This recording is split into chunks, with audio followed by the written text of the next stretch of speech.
ma sœur de lire la Bible, à Isabelle de lire cette parole. Amen. Du puits, c'était environ la 6e heure.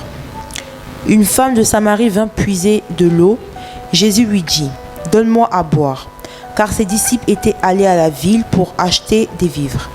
La femme samaritaine lui dit, « Comment, toi qui es juif, me demandes-tu à boire, à moi qui suis une femme samaritaine ?» Les Juifs, en effet, n'ont pas de relation avec les Samaritains. Jésus lui répondit, « Si tu connaissais le don de Dieu et qui est celui qui te dit, « Donne-moi à boire », tu l'aurais toi-même demandé à boire, et tu t'aurais donné de l'eau vive. » Seigneur, lui dit la femme, « Tu n'as rien pour puiser, et le puits est profond.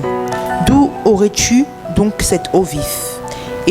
Es-tu plus grand que notre père Jacob, qui nous a donné ce puits, qui en a bu lui-même, ainsi que ses fils et ses troupeaux? » Jésus lui répondit, « Quiconque boit de cette eau aura encore soif, mais celui qui boira de l'eau que je lui donnerai n'aura jamais soif. Et l'eau que je ne lui donnerai deviendra en lui une source d'eau qui jaillira jusque dans la vie éternelle. » La femme lui dit, « Seigneur, donne-moi cette eau, afin que je n'ai plus soif et que je ne vienne plus puiser ici. » « Va, lui dit Jésus, appelle ton mari et viens ici. » La femme répondit, « Je n'ai point de mari. » Jésus lui dit, « Tu as raison de dire, je n'ai point de mari, car tu as eu 5 maris et celui que tu as maintenant n'est pas ton mari. En cela, tu as dit vrai. » « Seigneur, lui dit la femme, je vois que tu es prophète. Notre père ont adoré sur cette montagne et vous dites-vous que le lieu où il faut adorer est à Jérusalem. Femme, lui dit Jésus, crois-moi, l'heure vient où tu ne seras ni sur cette montagne, ni à Jérusalem, que vous adorerez le Père. Et puis nous allons lire à partir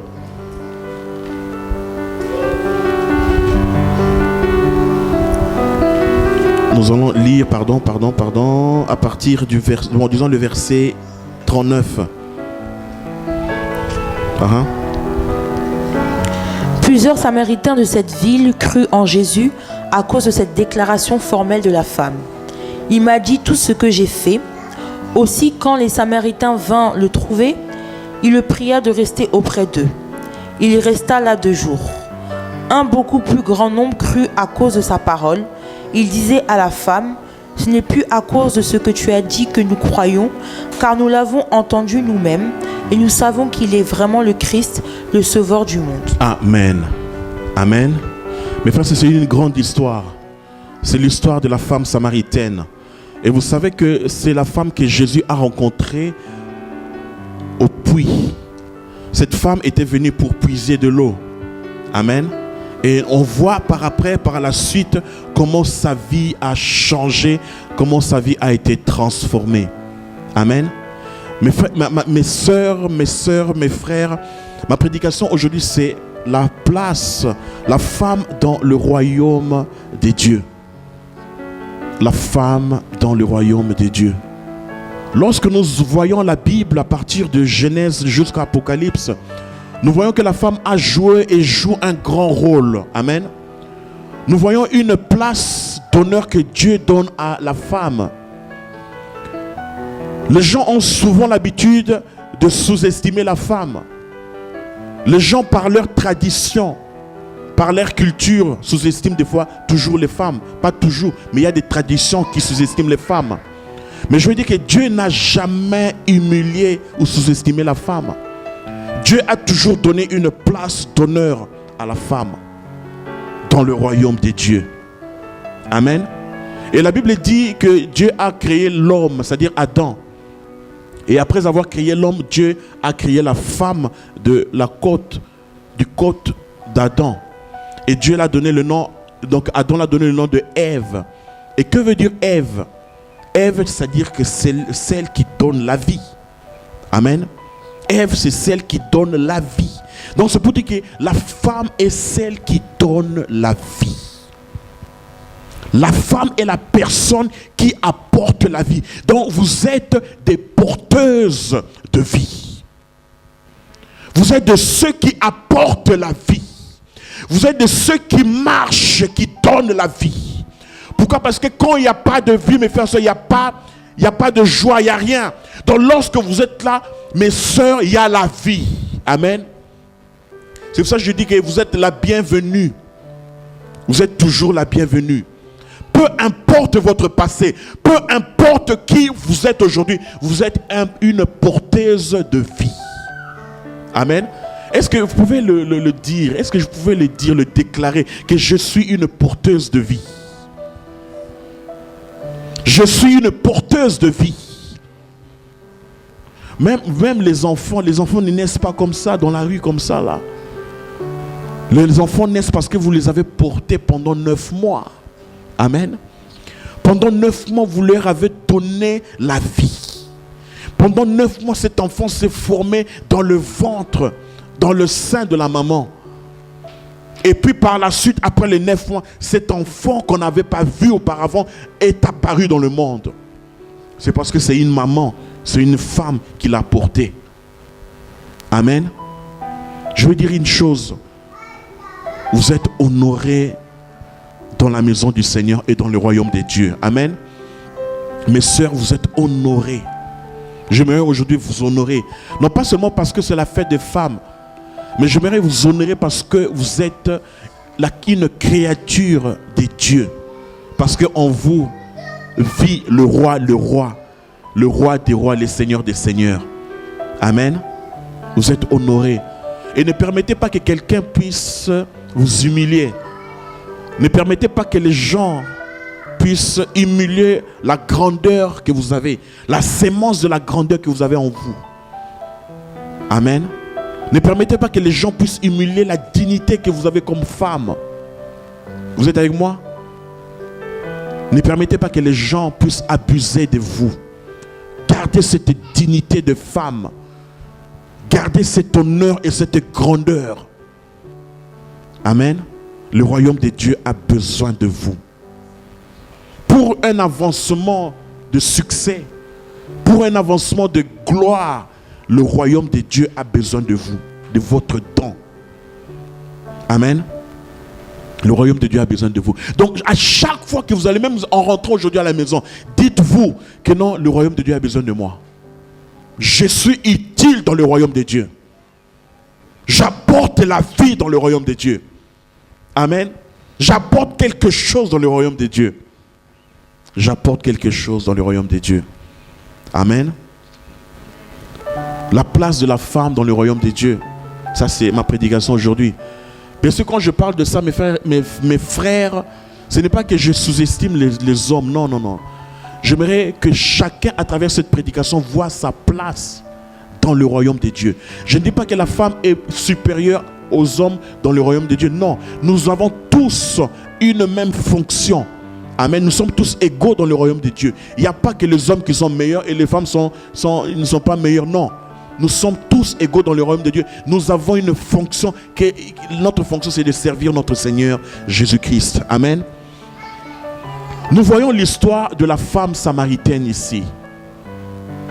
C'était une femme qui avait un passé qui n'était pas bien. Mais lorsqu'elle a rencontré Jésus, sa vie a changé complètement. Amen. Sa vie a changé complètement. Et la Bible dit qu'à la 6e heure, Jésus est venu auprès du puits. Jésus est venu s'asseoir là. Jésus savait qu'à cette heure-là, il y a une femme qui vient puiser de l'eau. À cette heure-là, il y a une femme qui viendra ici. Il faut que sa vie change. Il faut qu'elle soit transformée. Parce qu'à travers elle, je veux faire de grandes choses. Amen. À travers elle, peu importe son passé, peu importe les circonstances et les difficultés qu'elle a rencontrées, je voudrais changer sa vie. Mes frères et sœurs, des fois, l'appel de Dieu, elle nous semble des fois très simple, qu'on peut les sous-estimer. Des fois, Dieu nous appelle. Des fois, Dieu nous attend quelque part là. Et nous, parce que ce n'est pas quelque chose de grand, des fois, on a la facilité de pouvoir les sous-estimer. Vous êtes avec moi? Jésus était venu juste s'asseoir auprès du puits. Mais cette dame qui venait souvent puiser de l'eau, chaque jour puiser de l'eau, elle est venue et elle a rencontré Jésus-Christ. Mes sœurs, une seule rencontre avec Jésus peut transformer et bouleverser notre vie. Amen. La rencontre avec le Seigneur doit changer ma vie. Je l'ai rencontré. Je le rencontre. Et ma prière devrait être: Seigneur, transforme et change ma vie au nom de Jésus-Christ. Amen. Qu'est-ce qu'on voit? Quelle est la caractéristique de cette femme? La Bible dit que cette femme était samaritaine. Et à l'époque, les Samaritains et les Juifs ne parlaient pas, ne communiquaient pas ensemble. Donc c'était des peuples qui avaient on va dire, des principes qui étaient différents. C'était un peuple qui n'avait pas des choses communes. Parce que la femme dit que non, nous les Samaritains et vous les Juifs, on ne parle pas ensemble. Donc c'était une femme qui était samaritaine. C'était une femme qui se sentait étrangère aux Juifs. Deux fois, mes sœurs, on se sent étrangère du Seigneur. On se dit que le Seigneur peut sauver seulement une catégorie de personnes. On dit que le Seigneur peut transformer, peut guérir, peut changer seulement une catégorie de personnes. Moi là, peut-être que je ne suis pas dans la catégorie de personnes que le Seigneur peut sauver. Des fois on se dit ça. Mais le Seigneur n'a pas vu. Ce n'est pas un Dieu qui fait de favoritisme. Amen. Ce n'est pas un Dieu qui voit que non, voilà, celle-là je vais aider, celle-là je ne veux pas aider. Non, le Seigneur veut changer la vie et le destin d'une personne. Amen. Cette femme avait besoin d'un changement. Jésus n'a pas vu samaritain, non pas samaritaine, juif, non juif. Elle a vu une personne qui avait besoin d'un changement. Elle a vu une femme qui n'avait pas une vie paisible, qui n'avait pas une vie saine, une vie qui avait 5 maris. Ce n'est pas le bonheur. Amen. Ce n'est pas une bonne vie. Jésus a vu le besoin. Et Jésus, son objectif était de changer et de transformer la vie de cette femme. Amen. Une autre caractéristique de cette femme, la Bible dit que cette femme venait dans ce lieu pour puiser de l'eau. Et elle était seule en puisant l'eau. Pourquoi elle était seule?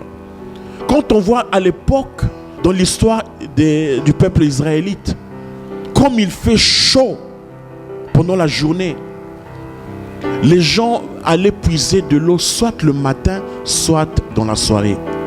Parce qu'il faisait chaud. Amen. Soit le matin, soit dans la soirée. Et cette femme est venue et il n'y avait personne qui était là. Il n'y avait que Jésus. Donc c'est une femme qui allait souvent puiser de l'eau. Elle a choisi l'heure où il n'y avait personne là. Pourquoi? Parce que sa vie ne reflétait pas une vie saine. Elle avait honte de son entourage.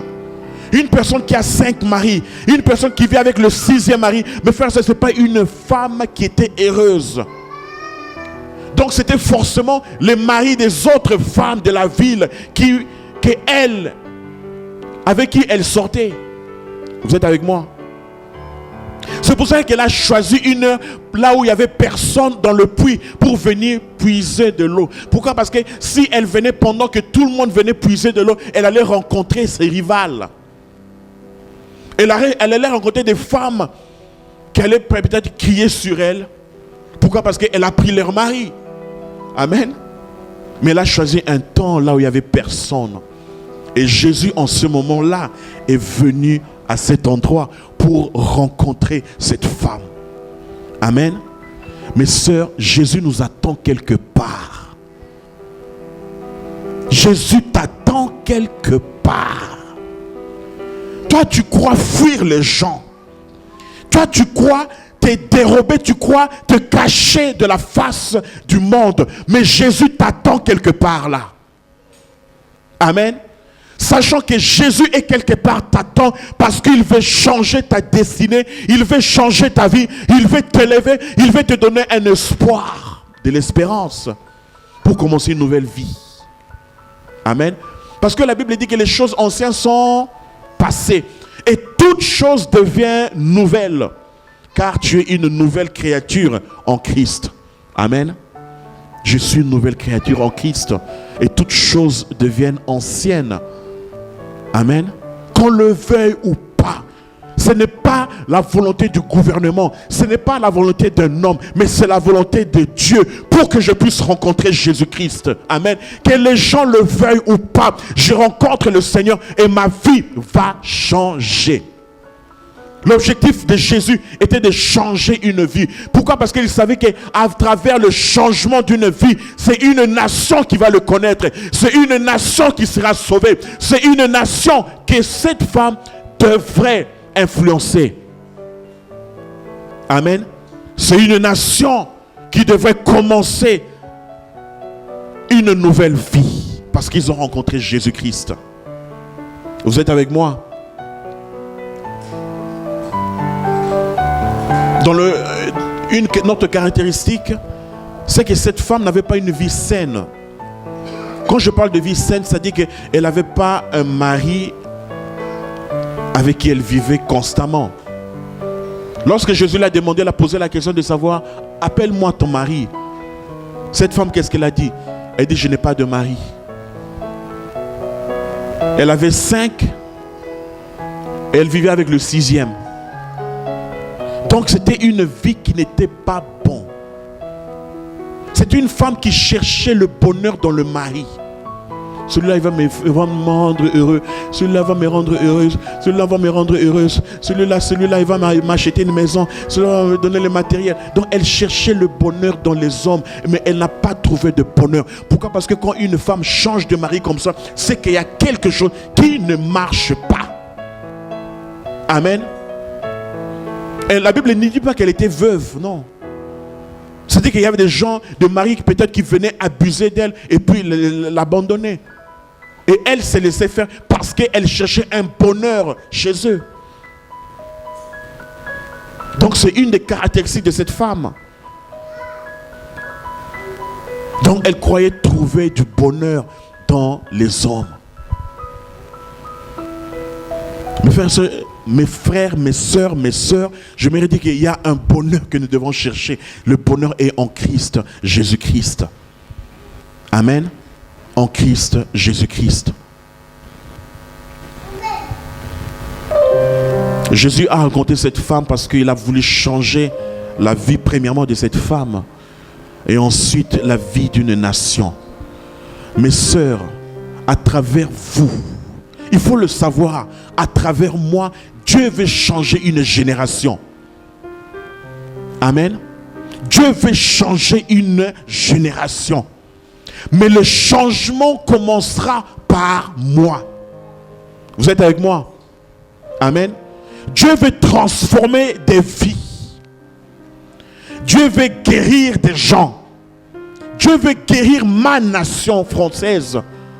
Dieu veut guérir mon entourage, mon environnement. Mais tout commence par le fait de rencontrer Jésus-Christ dans ma vie. Amen.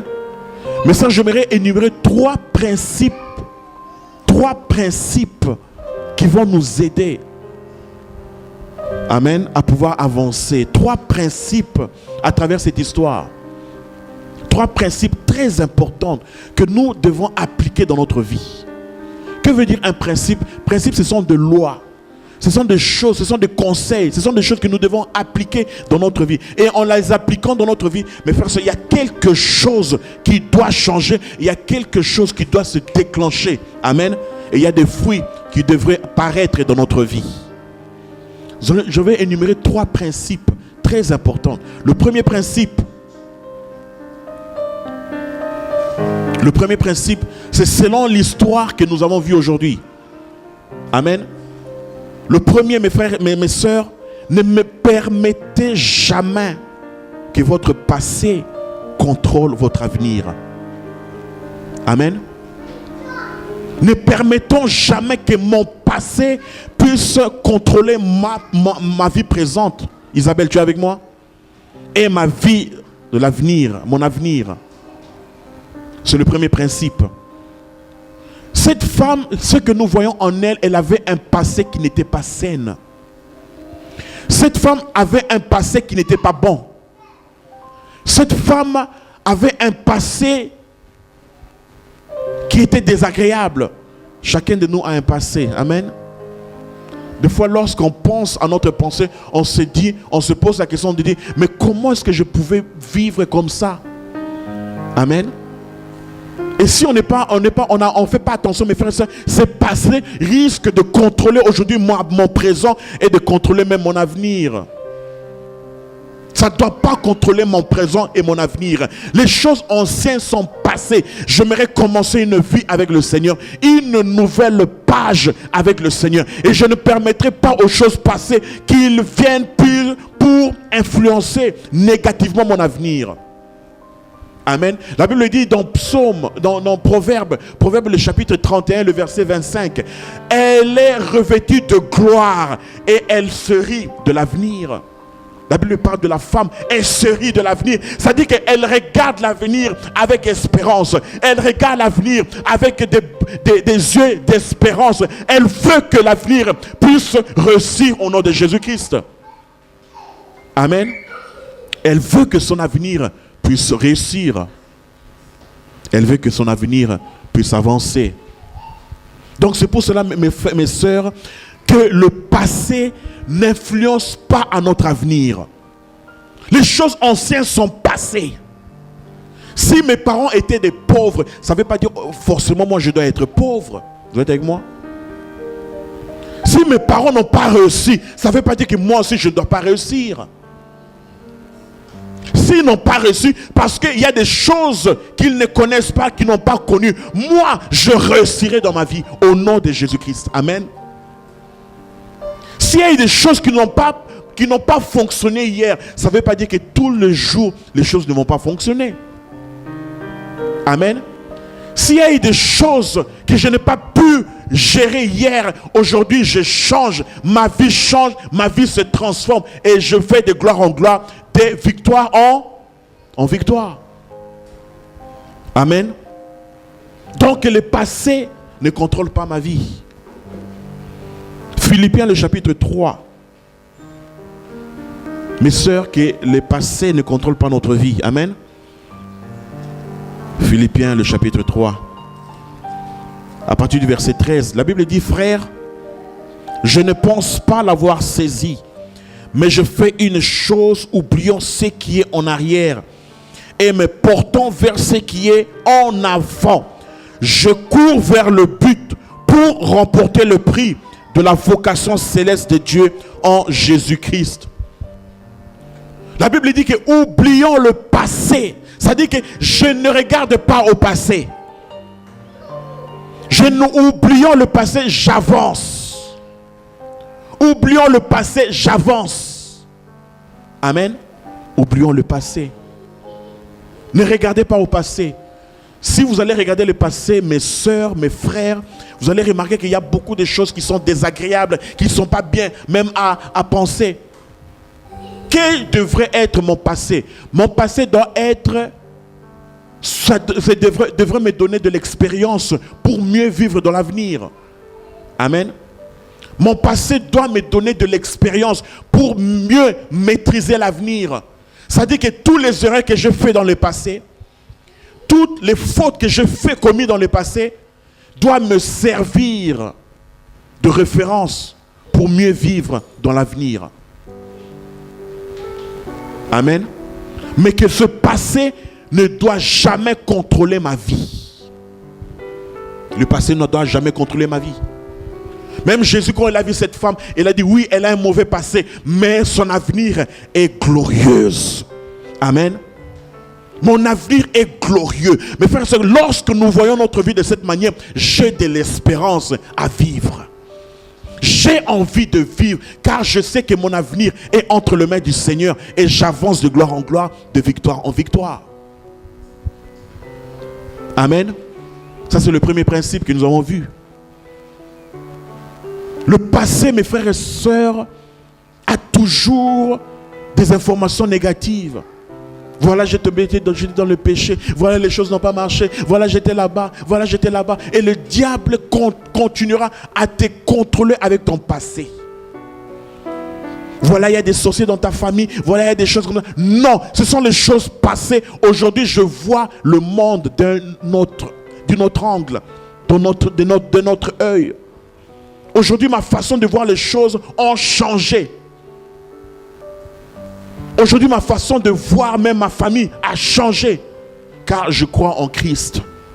J'ai cru en Christ. Amen. Je crois en Christ. Dieu veut changer ma destinée. Dieu veut donner une nouvelle destinée. Dieu veut me transformer. Amen. Et pour cela, je dois comprendre que je suis une nouvelle créature en Christ. Les choses anciennes sont passées. Toute chose devient nouvelle. Amen. Le deuxième principe, nous allons voir maintenant. Le deuxième principe, mes sœurs, votre bonheur n'est pas chez les hommes. Votre bonheur n'est pas dans les matériels. Votre bonheur n'est pas dans les choses de ce monde. Votre vrai bonheur, c'est en Christ Jésus. Amen. Si, comme femme, comme sœur, vous trouvez de la joie, de la dignité, vous êtes entier en Christ, vous avez l'essentiel. Amen. Vous avez l'essentiel. Pourquoi? Parce que lorsque vous chercherez le bonheur dans les hommes, ces mêmes personnes-là où vous cherchez à trouver du bonheur vont vous décevoir, vont vous décourager. Est-ce que j'ai raison? Par l'expérience que vous avez vécue, vous avez vu que les gens à qui vous avez beaucoup fait confiance, vous avez cru trouver du bonheur en eux, ils vous ont découragé, ils vous ont déçus par la suite. Parce que tu as cru, c'est seulement en lui que j'ai trouvé mon bonheur. Je veux me marier, Mes frères, mes soeurs, le mariage c'est une bonne chose. Mais ton bonheur c'est en Christ Jésus. Amen. Ton bonheur est en lui. Oui, ton mari peut contribuer à ton bonheur. Ta femme peut contribuer à ton bonheur. Mais tu n'auras pas ce bonheur suffisant. Ça ne va pas te suffire pour toute ta vie. Amen. Amen. Est-ce que qui peut me donner la bouteille là de jus? Qui peut me donner la bouteille de jus? Qui peut me donner la bouteille de jus? Amen. Mais frère, on a, oui, la bouteille de jus, oui. On attend toujours quelque chose des gens à qui on a confiance. C'est-à-dire que, cet homme-là va me donner le bonheur. Ok, merci. On voit cette bouteille de jus, amen. Vous voyez la bouteille de jus, elle est remplie.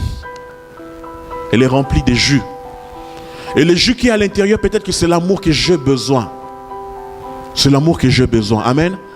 Et vous dites que non, le mari que je veux marier, il va me donner cet amour-là. Mais frère, vous devez savoir une chose. La vérité en est que une personne ne peut jamais vous donner le maximum d'amour que vous avez besoin. Amen. Ce qui lui va vous donner, ça sera la moitié. Peut-être moins de la moitié. Vous êtes avec moi? Et quand il y aura la moitié ou moins de la moitié, il y aura un vide là. Il y aura un vide. Et ce vide-là, c'est la déception. Parce que tu vas te sentir que tu n'es pas satisfait avec celui à qui tu cherchais à avoir le bonheur. Vous êtes avec moi? Celui qui peut vous combler de bonheur, je connais un. C'est Jésus. C'est Jésus-Christ. Cette femme avait 5 maris. Elle a cru que ces maris vont remplir son intérieur de bonheur. Elle sera heureuse dans sa vie.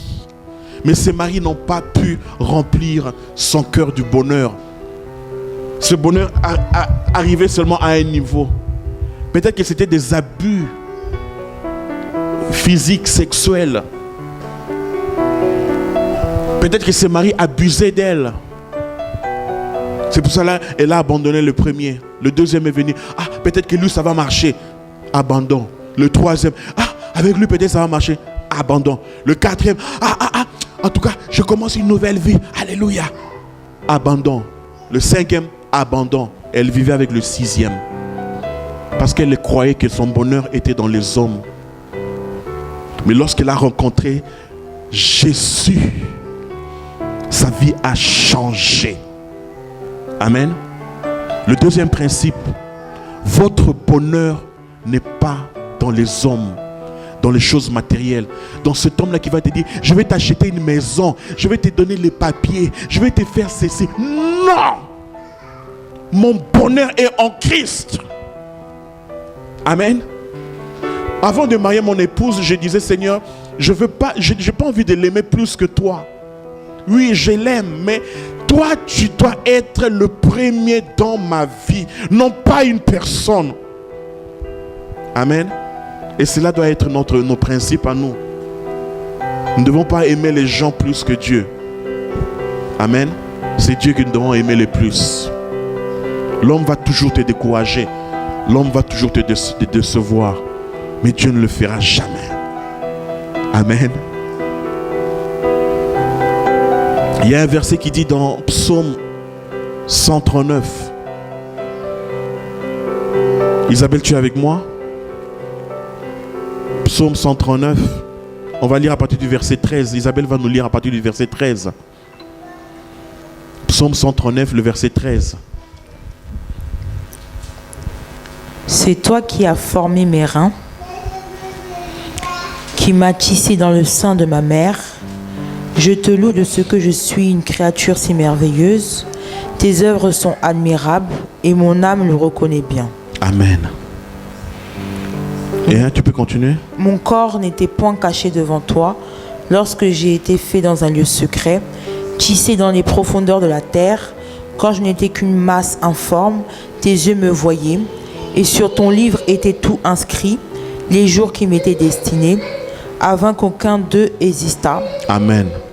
Donc la Bible nous parle ici que nous sommes une créature si merveilleuse. Quand une femme trouve déjà le bonheur en Christ, et se dit que non, je suis une créature merveilleuse. Elle a la dignité, elle a la fierté. Elle ne peut pas se laisser abuser par les hommes. Vous êtes avec moi? Elle ne va pas se permettre de le faire. Elle ne va pas se laisser entraîner par des bandits, excusez-moi. Non, elle ne va pas se laisser entraîner par des gens de mauvaise vie. Non. Elle va se respecter. Amen. Elle va se respecter. Elle va dire non. Je crois en Seigneur, j'ai la crainte de Dieu. Car je suis une créature si merveilleuse. J'ai la dignité en moi. Mes sœurs, vous ne pouvez pas vous rencontrer, vous comprenez comment, je parle des immigrés, hein, comment les gens tombent dans les compromis seulement pour avoir les papiers. Je crois qu'il faut dire les choses telles qu'elles sont. Il faut savoir combien de gens il s'humilie soi-même, sa dignité, pour des choses passagères. Non. Jésus-Christ vit en moi. Amen. Jésus-Christ vit en moi.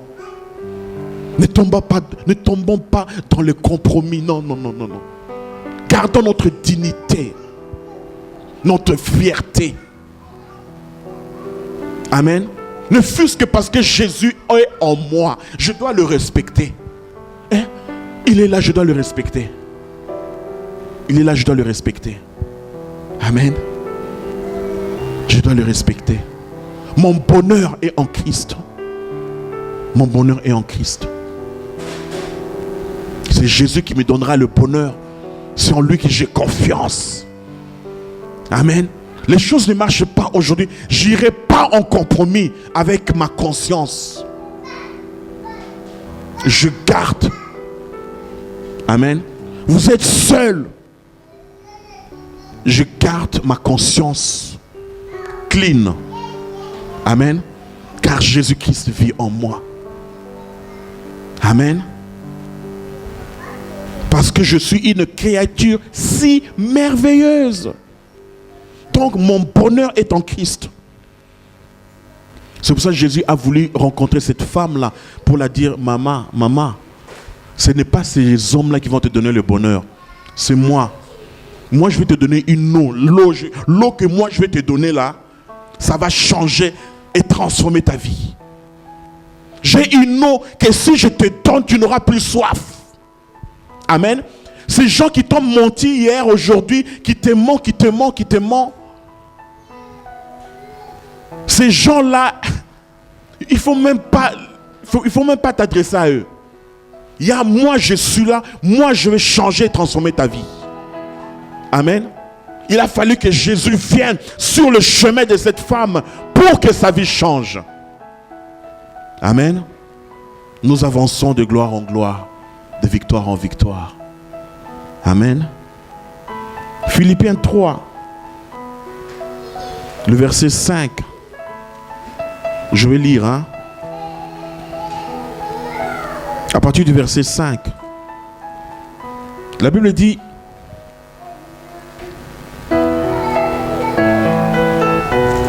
je vais voir les versets 6. Bon. Quant aux zèles persécuteurs de l'Église, irréprochables à l'égard de la justice de la loi, mais ces choses qui étaient pour moi des gains, je les ai regardées comme une perte à cause de Christ. Et même, je regarde toutes choses comme une perte à cause de l'excellence, de la connaissance de Jésus-Christ, mon Seigneur, pour lequel j'ai renoncé à tout. Je les regarde comme de la boue afin de gagner Christ. Mes frères et sœurs, regardons toutes les choses comme boue afin de gagner Christ. Toutes choses comme des choses vaines, comme des choses passagères, parce que je veux gagner Christ. Amen. Je veux gagner Christ. Ici, l'apôtre Paul dit que toutes ces choses sont des pertes. Amen. Parce que je veux gagner Christ. Je veux gagner Christ. Mes sœurs, mes frères, on pourra gagner Christ seulement uniquement lorsqu'on va voir que toutes ces choses sont des choses en perte, sont des choses qui ne me donnent pas la vie. Je veux gagner Christ. Amen. Nous allons voir le dernier principe. Le dernier principe. Le premier, c'est quoi?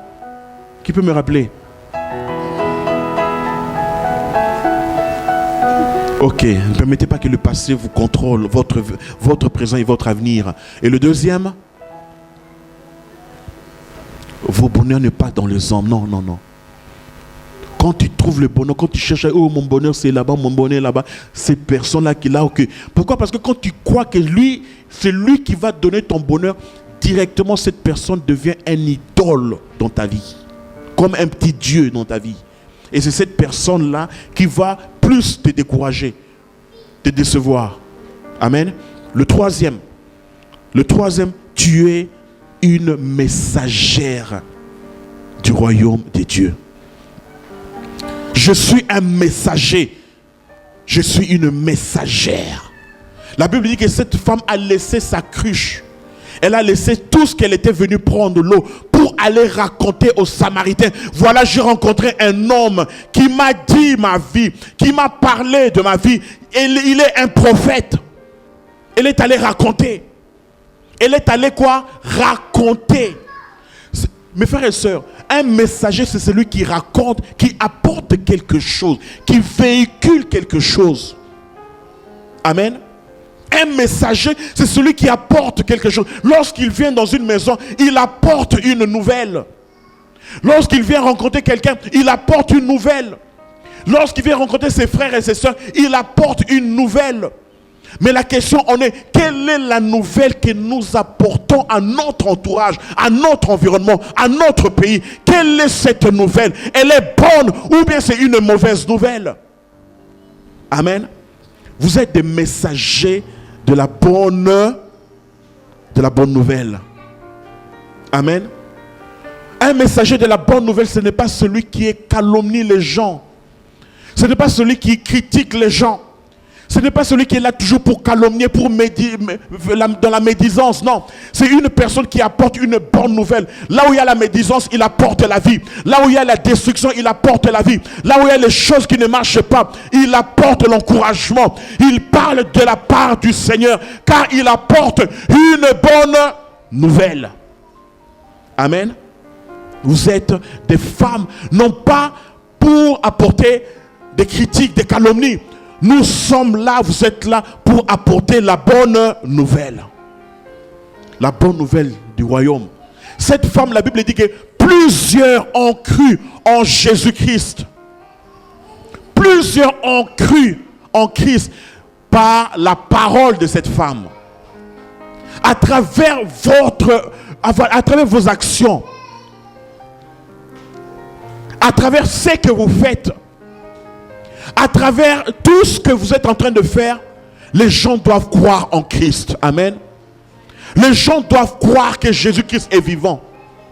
Les gens doivent voir, ils disent oui. Ces gens-là, ils croient réellement en Christ. Amen. Nous allons voir dans Psaume 68. Isabelle va nous lire Psaume 68, le verset 12. Amen.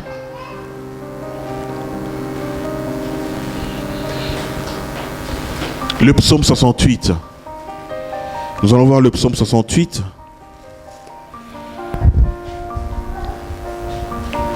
Le Seigneur dit une parole, et des femmes proclament en foule la victoire. Qui proclame? Des femmes. Les rois des armées fuient, et celles qui restent à la maison partagent le butin. Amen, merci. Psaume 68, le verset 12. La Bible dit ici, le Seigneur dit une parole et les femmes proclament en foule la victoire. Mais dans une autre Bible, la Bible est écrit les messagères. Je ne sais pas comment c'est écrit dans votre Bible. Messagères. Les messagères. Qu'est-ce que font les messagères? Proclament en foule la victoire. Dieu a besoin des messagères, femmes. Dieu a besoin de vous pour apporter la foi dans la vie des autres. Les Samaritains ne croyaient pas en Christ. Les Samaritains ne croyaient pas que Jésus-Christ est là, qu'il y a le Messie. Mais lorsque cette femme, grâce à cette parole, elle est allée raconter aux Samaritains que non, voilà, j'ai rencontré un prophète. J'ai rencontré quelqu'un. Et c'était une bonne nouvelle pour les Samaritains. Et la Bible dit que tout le village a cru à ce que la femme a dit. Ces gens ont cru. Ces gens ont cru en Jésus-Christ. Les gens doivent croire par vos actions, par vos paroles, apportant cette vie. J'ai parlé au début que non, comme femme, vous êtes des porteuses de... Vous êtes des porteuses de vie. Amen. Et celui qui apporte la bonne nouvelle, elle apporte la vie. Elle apporte cette bonne nouvelle du royaume des dieux. Amen. Vous êtes là pour apporter cette vie. Mais tout ça, mes sœurs, mes frères, nous devons vraiment faire le choix. Amen. Nous devons faire la part des choses. C'est-à-dire que je ne suis pas là quand je me retrouve dans un milieu de gens qui critiquent. Pourquoi je dois aller me mêler? Lorsque les gens critiquent, lorsque les gens sont dans la calomnie, lorsque les gens vivent dans les mensonges, au contraire, je dois venir les dénoncer, les dire que non, c'est pas bien de le faire et leur apporter la vie. Amen. Être un messager du royaume des dieux. C'est pour ça, mes sœurs, je m'aimerais dire que votre place dans le royaume des dieux est d'une grande importance. Amen. Vous avez une grande importance dans le royaume des dieux. Est-ce que vous pouvez dire que j'ai une grande importance? J'ai de l'utilité dans le royaume de Dieu. Amen. Vous avez une grande importance dans le royaume de Dieu. Votre présence est d'une grande importance. 1, ne regardez pas votre passé. 2, le bonheur est en Christ. Ce n'est pas dans les hommes. 3, vous êtes une messagère du royaume des dieux. Amen. Ce qui sort de vous doit apporter la vie. Ce qui sort de vos pensées, de votre cœur, doit apporter la grâce et la bénédiction de Dieu dans la nation, dans l'environnement là où vous vivez. Amen. Ce qui sort de vous doit apporter la bénédiction, mais que ce soit votre décision. Mais pour cela, il faut apprendre. Amen. Si vous n'apprenez pas la parole de Dieu, si vous n'écoutez pas la parole de Dieu, si vous ne venez pas le dimanche pour entendre la parole de Dieu, qu'est-ce que vous pouvez donner aux autres? Amen. Je peux dire une chose, mes frères, mes sœurs. Les gens donnent que ce qu'ils ont. Amen. Amen. On ne peut pas donner au-delà de ce que tu as. Tu ne peux pas. Tu ne donnes que ce que tu as. Amen. Si tu as moins, tu donnes moins. Si tu as plus, tu donnes plus. Plus tu te prépares, plus tu te formes, tu peux donner plus. C'est pour cela, moi, je vous recommande d'écouter la parole de Dieu. Je vous recommande de méditer la parole de Dieu. Je vous recommande de lire la parole de Dieu, d'écouter la prédication. Et c'est ça qui va permettre que vous deveniez un porteur de la bonne nouvelle du royaume de Dieu. Amen. Amen. Vous êtes avec moi? Est-ce qu'on peut se nous lever pour prier? Nous allons dire, Seigneur, que ces principes soient dans ma vie. Je vais être un homme, une personnalité forte. Que le passé soit oublié et que je commence une nouvelle vie avec Christ. Que les choses anciennes sont passées et toutes choses deviennent nouvelles au nom de Jésus-Christ. Prions, prions, prions, élevons nos voix. Éternel, au nom de Jésus-Christ. Éternel, mon Dieu, tu nous as enseigné à travers cette femme samaritaine. Tu nous as enseigné